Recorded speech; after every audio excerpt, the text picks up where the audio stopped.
अस्सलामुअलैकुम वरहमतुल्लाहि वबरकातुहू। हकीम मोहम्मद मोहसिन रज़ा गोलड़ी आपकी खिदमत में हाजिर है और आपको अपने चैनल गोलड़ा दवा खाना में खुशामदीद कहता है। दोस्तों, आज मैं इस वीडियो में आपको दांतों के मंजन के बारे में बताने जा रहा हूं।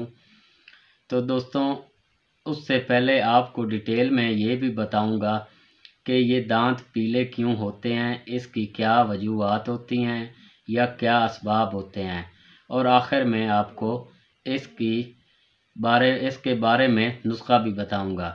तो दोस्तों, चलते हैं डिटेल की तरफ। आम मुशाहदे में भी आता है और आपने भी अक्सर देखा होगा कि चेहरा तो शादाब है, यानी कि खूबसूरत है, लेकिन जब भी हंसने के लिए मुंह खोला तो जर्द रंग के दांतों की कतार नज़र आई। चेहरे की शादाबी मानद पड़ गई और देखने वाले को भी अच्छा ना लगा। दांतों पर मैल जम जाता है जिसका आसानी से उतारना मुश्किल होता है। इस मैल की वजह से दांत निहायत ही बदनुमा लगते हैं। इसका सबब वो गलीज़ अखलात हैं जो मैदा अमा से बजरिया अरूक चढ़कर मुंह और दांतों की सतह पर जम जाती हैं। वो जो मुंह में जम जाती हैं वो तो ज़बान की हरकत से उतर जाती हैं, यानी कि मुंह में ज़बान फिरना या उंगली वगैरह जो है उससे उतर जाती हैं, लेकिन जो दांतों पर जम जाती हैं उनको ज़बान से उतारना निहायत ही मुश्किल होता है। इसीलिए वहाँ वो रोज़ बरोज़ थोड़ी थोड़ी करके जमना शुरू हो जाती हैं। और आजकल जो इस ज़माने में है, मैल का कलर वो तकरीबन जर्द रंग यानी पीला ही होता है। और आम मुशाहिदे में आता है कि दांतों के मकाम इत्तिसाल पर, यानी कि जहाँ पे दोनों दांत दो मिल रहे होते हैं आपस में, इस तरह मतलब एक ये है और एक ये, इनकी जो सेंटर वाला हिस्सा होता है उसमें आम तौर पर बादामी और खाकी रंग की एक लाइन नज़र आती है। ऐसे मालूम होता है जैसे कभी मंजन किया भी ना हो। दांतों पर कभी मंजन ना करना भी दांतों पर मैल जमने का सबब बनता है। इसकी एक वजह दांतों की अदम सफाई भी है। बहुत ज़्यादा अमराज फैलते हैं, मतलब दांतों को साफ ना करने से बहुत सारे अमराज फैलते हैं, जिसमें सरे फहरिस्त मैदा के अमराज हैं।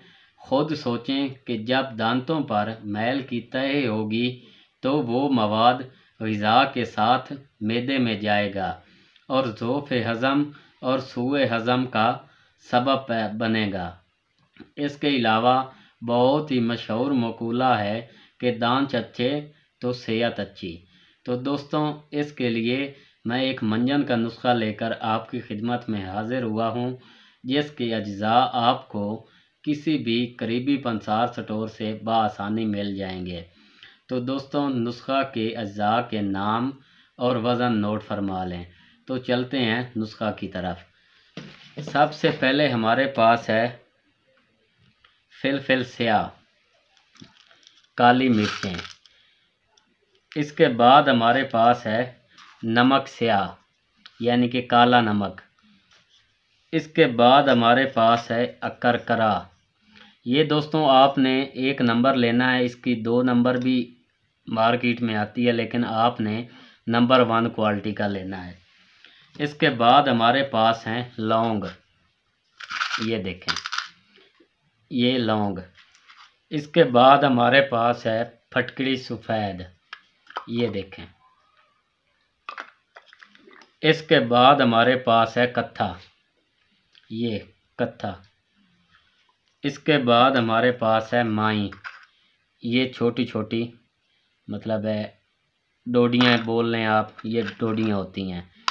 इसके बाद हमारे पास है माजू सब्ज़, ये देखें, ये माजू सब्ज़, इसको माजू भी बोलते हैं। दोस्तों, ये आपने ख़रीदते वक्त ध्यान रखना है कि इसके किसी भी दाने में कोई सुराख वगैरह ना हो।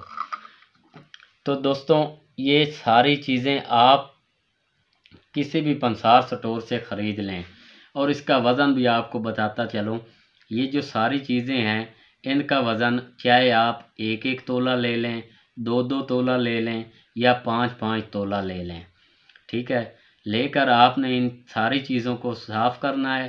صاف کرنے کے بعد ان کا انتہائی باریک پاؤڈر بنا لینا ہے سب چیزوں کا، اور آپس میں اچھی طرح مکس کر دینا ہے۔ 1 گرام اس سفوف کا صبح اور شام کھانا کھانے کے بعد یا کھانا کھانے سے پہلے اچھی طرح انگلی سے، مسواک سے یا برش سے، جو دانتوں پہ مارنے والا برش ہوتا ہے، اس سے اچھی طرح اس کو مطلب اوپر ملنا ہے۔ جب کچھ دیر ملنے کے بعد منہ کو ڈھیلا چھوڑ دینا ہے اور آپ نے لعاب گرتے رہنے دینا ہے۔ تو دوستوں کچھ دیر کے بعد مطلب 5 یا 10 منٹ کے بعد آپ نے پانی کے ساتھ کلی کر لینی ہے۔ تو دوستوں یہ جو منجن ہے یہ آپ کے دانتوں کو موتیوں کی طرح سفید کرے گا اور دانت بالکل چمکیں گے۔ اس کے ساتھ ساتھ آپ کے مسوڑے جو ہیں وہ بھی طاقتور ہوں گے، اور اگر مسوڑوں سے خون وغیرہ آتا ہے تو وہ بھی رک جائے گا۔ تو دوستوں اس کے ساتھ ہی حکیم محمد محسن رضا گولڑی کو اجازت دیجیے۔ انشاءاللہ ملتے ہیں نئی ویڈیو کے ساتھ۔ اللہ حافظ۔